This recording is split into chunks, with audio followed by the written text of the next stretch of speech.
அனைவருக்கும் வணக்கம். நான் நந்தினி. இஸ்லாமிய நாடுகள் அனைத்தும் ஒன்று சேர்ந்து அரப் இஸ்லாமிக் நேட்டோ அப்படிங்கிற ஒரு திட்டத்தை கையில் எடுத்திருக்காங்க. இது இஸ்ரேலுக்கு எதிரான ஒரு திட்டமா பார்க்கப்பட்டாலும் கூட நம்ம இந்தியாவுக்கும் கூட இதன் மூலமா ஆபத்து இருக்கு. அது எப்படி?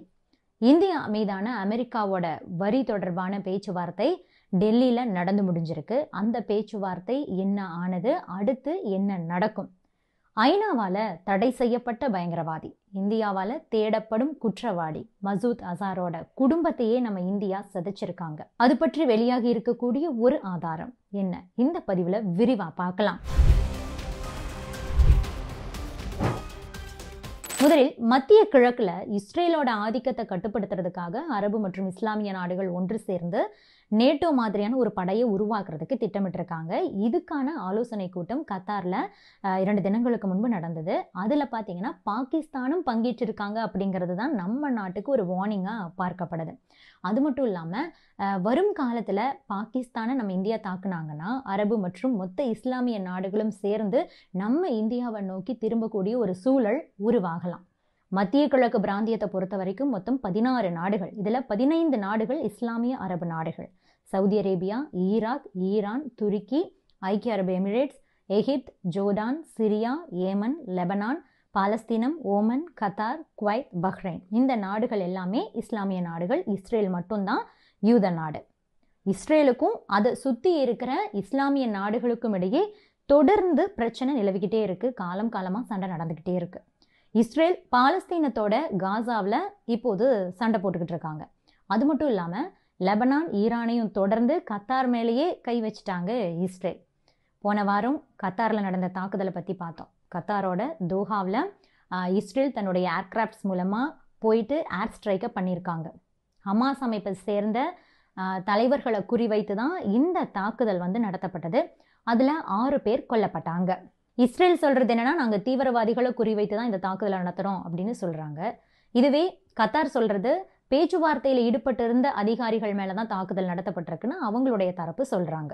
இந்த சம்பவத்தை பத்தி பார்க்கும்போதே நம்ம சொல்லியிருந்தோம், ஏன் இதுவரைக்குமே இஸ்லாமிய நாடுகள் இஸ்ரேலுக்கு எதிராக ஒன்று சேராம இருக்கிறாங்க, அதற்கு எந்த மாதிரியான காரணங்கள் அப்படிங்கிறத நம்ம ஒரு வீடியோல பார்த்தோம். இப்போது இஸ்லாமிய நாடுகள் இஸ்ரேலுக்கு எதிராக நடவடிக்கையை கையில் எடுத்திருக்காங்க. அதுதான் இஸ்லாமிக் அரப் நேட்டோ. அமெரிக்கா மற்றும் யூரோப்பியன் கண்ட்ரிஸ் சேர்ந்து எப்படி நேட்டோ படையை உருவாக்கி வச்சிருக்காங்க, அதே மாதிரி அரப் நேட்டோ அப்படிங்கிற ஒரு படையை உருவாக்குறதுக்கு திட்டமிட்டிருக்காங்க.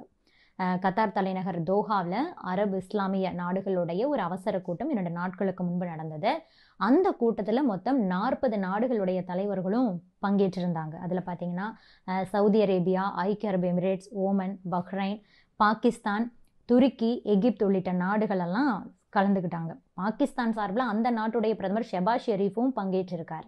இந்த கூட்டத்தில் எகிப்து சார்பில் அரபு நேட்டோ படையை உருவாக்குறது பற்றின அந்த முன்மொழிவு முன்வைக்கப்பட்டது. அதுக்கு பிறகுதான் விவாதம் தொடங்குச்சு. மத்திய கிழக்கு பிராந்தியத்தில் இஸ்ரேலோட ஆதிக்கத்தை கட்டுப்படுத்தக்கூடிய வகையில் இந்த நேட்டோ படையை அமைக்கிறத பற்றி அப்போது விவாதிச்சிருக்காங்க.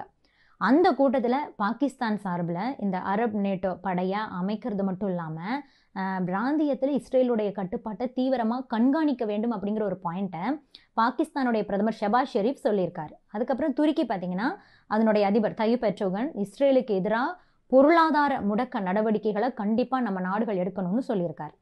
அடுத்ததாக ஈராக் பிரதமர் முகமது அல் சுடானி அவர் என்ன சொல்லியிருக்காருன்னா, அந்த நேட்டோபாணி கூட்டு பாதுகாப்பு கட்டமைப்புக்கு ஆதரவாக பேசியிருக்காரு. அப்போது எந்த ஒரு அரபு அல்லது இஸ்லாமிய நாட்டோட பாதுகாப்பும் ஸ்திரத்தன்மையும் நம்ம கூட்டு பாதுகாப்போட ஒரு ஒருங்கிணைந்த பகுதியாக தான் கண்டிப்பாக இருக்கணும். அதற்கு இந்த படை கண்டிப்பாக அமைக்கப்பட வேண்டும் அப்படின்னு ஈராக் சொல்லியிருக்கு. இப்படி ஒவ்வொருத்தரும் ஆதரவு தெரிவிச்சுட்டே இருந்திருக்காங்க. சவுதி அரேபியா சார்பில் கடந்த 10 வருஷத்துக்கு முன்பாகவே இந்த திட்டம் வகுக்கப்பட்டுடுச்சு. பயங்கரவாதத்துக்கு எதிரான கூட்டு இராணுவ படையை உருவாக்கக்கூடிய சவுதி அரேபியாவுடைய திட்டம் அப்போது கைகூடலை. ஆனால் இப்போ மறுபடியும் அந்த திட்டம் முன்னெடுக்கப்பட்டுக்கிட்டு இருக்கு. இஸ்லாமிய நாடுகள் எடுத்துக்கிட்டோன்னா மிகப்பெரிய இராணுவ பலத்தை கொண்ட நாடாக எகிப்து இருக்காங்க. பல ஆயுதங்களையும் அவங்க கைவசம் வச்சுட்டு இருக்காங்க. அதே மாதிரி அணு ஆயுதம் கொண்ட ஒரு நாடாக பாகிஸ்தான் இருக்கு. இதனால இந்த 2 நாடுகளுமே இந்த அமைப்பில் ஒரு முக்கிய பங்கு வகிக்க போறாங்க. அரபு இஸ்லாமிய நாடுகளோட இந்த திட்டம் இஸ்ரேலுக்கு மட்டும் இல்லை, இந்தியாவுக்கும் ஒரு மிகப்பெரிய பிரச்சனையாக மாறலாம். ஏன்னா அமெரிக்கா, ஐரோப்பிய நாடுகள் உருவாக்குன நேட்டோ படையில் மொத்தம் 32 நாடுகள் இருக்கா. இந்த நாடுகளில் ஏதாவது ஒரு நாட்டை இந்த அமைப்பில் இல்லாத மற்ற நாடுகள் வந்து தாக்க வர்றாங்க அப்படின்னா, அப்படி தாக்க வரும்போது அவங்களுக்கு பொருளாதார ரீதியாகவும் ஆயுத ரீதியாகவும் உதவிகளை செய்வாங்க. அப்படி பார்த்தா இப்போ இந்த அரபு நேட்டோ படையில் பாகிஸ்தான் பங்கெடுத்திருக்காங்க. அப்போ பாகிஸ்தான் கிட்ட அணு ஆயுதமும் இருக்குது அப்படிங்கிறதுனால இந்த அரபு நேட்டோ படைக்கு அது ஒரு கூடுதல் பலமாக தான் பார்க்கப்படும். அதனால கண்டிப்பாக அவங்க பாகிஸ்தானை சப்போர்ட் பண்ணுவாங்க.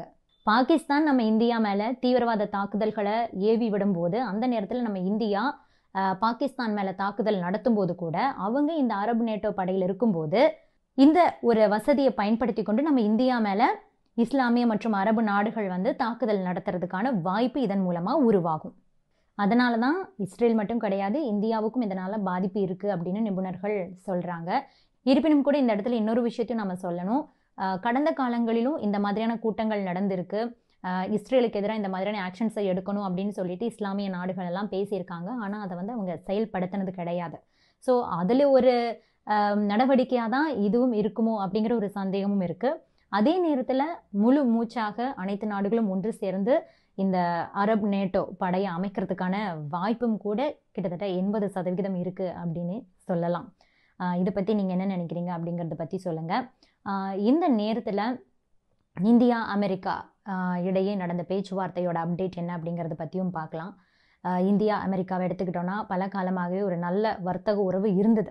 ஆனால் எப்போ ட்ரம்ப் வந்தாரோ அதெல்லாம் அப்படியே கொலாப்ஸ் ஆயிடுச்சு. இந்தியா மீது ட்ரம்ப் தரப்பு 50% வரிகளை விதிச்சிருக்காங்க. இது 2 நாட்டு வர்த்தகத்தையும் கடுமையாக பாதிச்சிருக்கு. குறிப்பாக வர்த்தகத்தில் 40% பாதிக்கப்படலாம் அப்படின்னு சொல்கிறாங்க. ட்ரம்போட இந்த வரியால் இந்தியா அமெரிக்கா இடையே நடந்து வந்த அந்த வர்த்தக பேச்சுவார்த்தையும் பாதிக்கப்பட்டுடுச்சு. 5 சுற்றுகள் முடிஞ்ச போது தான் திடீர்னு வரியை ட்ரம்ப் வந்து அறிவிச்சார். இதனால் ஆகஸ்ட் 25 29 வரைக்கும் நடைபெற இருந்த அந்த 6ஆம் சுற்று பேச்சுவார்த்தை அப்படியே போஸ்ட்போன் பண்ணிட்டாங்க. இப்போது ஒரு லாங் கேப்புக்கு அப்புறமா இந்தியா அமெரிக்கா இடையே இந்த வர்த்தக பேச்சுவார்த்தை தொடங்கியிருக்கு. டெல்லியில் இது தொடர்பாக இருதரப்பு அதிகாரிகளும் வந்து பேசியிருக்காங்க. டொனால்ட் ட்ரம்ப் 50% வரி விதிச்சதுக்கு அப்புறமா நடைபெறக்கூடிய முதல் பேச்சுவார்த்தைனா அது இதுதான். 2 தரப்பினருமே இந்த பேச்சுவார்த்தை வந்து பாசிட்டிவாக தான் இருந்தது அப்படின்னு சொல்லியிருக்காங்க.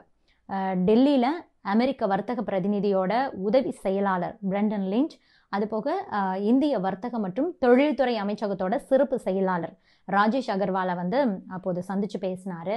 இருதரப்பு வர்த்தக பேச்சுவார்த்தையோட அந்த அடுத்த கட்ட நடவடிக்கைகள் எல்லாம் எப்படி இருக்கலாம் அப்படிங்கிறத பற்றி 2 பேருமே விவாதிச்சிருக்காங்க. அப்போது இது வந்து பாசிட்டிவான ஒரு கூட்டமாக இருந்ததுன்னு சொல்லிட்டு அமெரிக்காவுடைய தூதரக செய்தி தொடர்பாளர் சொல்லியிருக்காங்க. இந்த சந்திப்பை தொடர்ந்து நம்ம இந்திய வர்த்தகம் மற்றும் தொழில்துறை அமைச்சகம் வந்து ஒரு ஸ்டேட்மெண்ட்டை வெளியிட்டிருந்தது. அதில் அவங்க என்ன சொல்லியிருந்தாங்கன்னா, பேச்சுவார்த்தை பாசிட்டிவாக தான் போயிருக்கு, இனி அடுத்து என்ன நடக்கும் அப்படிங்கிறத நம்ம வந்து அடுத்த கட்ட நகர்வுகள் மூலமாக தான் நம்ம சொல்ல முடியும்னு சொல்லியிருக்காங்க. 2 நாடுகளும் வர்த்தக ஒப்பந்தத்தை விரைவிலேயே இறுதி செய்கிறதுக்கான முயற்சிகளை வந்து நாங்கள் தீவிரப்படுத்தியிருக்கோம் அப்படின்னு வந்து சொல்லியிருக்காங்க. இந்த பேச்சுவார்த்தை ரொம்ப முக்கியமான ஒன்றாகவே பார்க்கப்படுது. இந்தியா அமெரிக்கா இடையே வர்த்தக ஒப்பந்தம் இறுதி செய்யப்பட்டது அப்படின்னா வரி விதிப்பு ஓரளவுக்கு குறையிறதுக்கு வாய்ப்பு இருக்குது. இது நம்ம இந்திய வர்த்தகர்களுக்கு ஒரு மிகப்பெரிய நிம்மதியையே கண்டிப்பாக கொடுக்கும். இருந்தாலும் இப்போது தான் இந்த பேச்சுவார்த்தை தொடங்கியிருக்கு அப்படிங்கிறதுனால இறுதி முடிவு எட்டுறதுக்கு இன்னும் சில காலம் ஆகும் அப்படின்னு தான் தெரியுது. இந்த நிலையில தான் அமெரிக்க அதிபர் டொனால்ட் ட்ரம்ப் பிரதமர் மோடியை தொலைபேசியில் தொடர்பு கொண்டு பேசியிருக்காரு. அது எதுக்குன்னா, பிரதமர் மோடி தன்னுடைய 75வது பிறந்த நாளை வந்து கொண்டாடுறாரு இல்லையா, அதுக்காக வாழ்த்து சொல்கிறதுக்காக பிரதமர் மோடிக்கு தொலைபேசியில் கால் பண்ணி பேசி தன்னுடைய வாழ்த்துக்களை சொல்லியிருக்காரு. அடுத்ததாக பகல்காம் தாக்குதலுக்கு பதிலடி கொடுக்கக்கூடிய வகையில் கடந்த மே மாதம் இந்திய படைகள் ஆப்ரேஷன் சிந்தூரை நடத்துச்சு. பாகிஸ்தான் தீவிரவாத முகாம்களை குறிவைத்து இந்தியா நடத்தின ஆப்ரேஷன் சிந்தூர் மிகப்பெரிய வெற்றியாகவே பார்க்கப்படுது. இதில் பாகிஸ்தானில் இருக்கக்கூடிய 100க்கும் அதிகமான தீவிரவாதிகள் கொல்லப்பட்டாங்க. இதற்கிடையே தான் ஆப்ரேஷன் சிந்தூர் தொடர்பாகவும் மசூத் அசார் தொடர்பாகவும் ஜெய்ஷ் இ முகமது அமைப்பு முதல் முறையாக சில கருத்துக்களை சொல்லியிருக்கு. அதாவது ஆப்ரேஷன் சிந்தூரில் மசூத்தோட குடும்ப உறுப்பினர்கள் வந்து கொல்லப்பட்டதா அப்போதே வந்து தகவல் வெளியாச்சு. இருந்தாலும் கூட ஜெய்ஷ் இ முகமது பயங்கரவாத அமைப்பு அப்போது அதை பற்றி எதுவுமே சொல்லலை. இதற்கிடையே தான் முதல் முறையாக ஆப்ரேஷன் சிந்தூரில் இந்திய பாதுகாப்பு படைகள் நடத்தின அந்த தாக்குதலில் தன்னுடைய தலைவர் மசூத் அசாருடைய குடும்ப உறுப்பினர்கள் வந்து கொல்லப்பட்டுட்டாங்க அப்படிங்கிறத ஜெய்ஷ் இ முகமதே வந்து இப்போது ஒப்புக்கொண்டிருக்காங்க. இது தொடர்பாக அந்த அமைப்போடைய தளபதி மசூத் இலியாஸ் காஷ்மீரி பேசக்கூடிய ஒரு வீடியோ தான் இணையதளத்தில் ஷேர் பண்ணப்பட்டுக்கிட்டு இருக்கு. ஆப்ரேஷன் சிந்தூரில் தங்களுடைய அமைப்புக்கு ஒரு மிகப்பெரிய இழப்பு ஏற்பட்டதாக அவர் சொல்றது அதில் தெளிவாக கேட்குது. குறிப்பாக பஹவல்பூரில் இருக்கிற ஜாமியா மஸ்ஜித் சுபான் அல்ஹாக் அப்படிங்கிற ஜெய்ஷி முகமது தலைமையகத்தின் மீது மே 7ஆம் தேதி இந்திய படைகள் நடத்தின தாக்குதலில் மசூத் அசாருடைய குடும்பம் துண்டு துண்டாக போயிடுச்சு. அப்போது அவருடைய குடும்பமே சிதைந்து போய்விட்டதுன்னு சொல்லிட்டு மசூத் இலியாஸ் பேசியிருக்காரு. எல்லாவற்றையும் இழந்ததுக்கு அப்புறமா மே 7ஆம் தேதி மசூத் அசாருடைய குடும்பத்தினர் பஹவல்பூரில் இந்திய படைகளால் சிதைந்து போனது அப்படிங்கிறதையும் அந்த வீடியோவில் குறிப்பிடுறாரு. அதுபோக பாகிஸ்தானில் செயல்படக்கூடிய தீவிரவாத குழுக்களுக்கு அந்த நாட்டு இராணுவமே ஆதரவு கொடுக்குறாங்க அப்படின்னு நம்ம இந்தியா குற்றம் சாட்டிக்கிட்டு இருக்கக்கூடிய அந்த நிலையில் அதையும் கூட ஒப்புக்கொள்வது போல மசூத் இலியாஸ் பேசியிருக்கார். இந்தியாவோட தாக்குதல்களில் கொல்லப்பட்டவங்களுடைய இறுதிச் சடங்குகளுக்கு பாகிஸ்தான் இராணுவம் தளபதிகளை அனுப்பி வச்சது அப்படிங்கிறதையும் அந்த வீடியோவில் அவர் குறிப்பிட்டிருக்கார். கடந்த ஏப்ரல் 22ஆம் தேதி நடந்த அந்த பஹல்காம் தாக்குதலில் 25 சுற்றுலா பயணிகள் கொல்லப்பட்டாங்க. அதற்கு பதிலடியாக மே மாதம் இந்திய பாதுகாப்பு படைகள் ஆப்ரேஷன் சிந்தூரை நடத்துச்சு.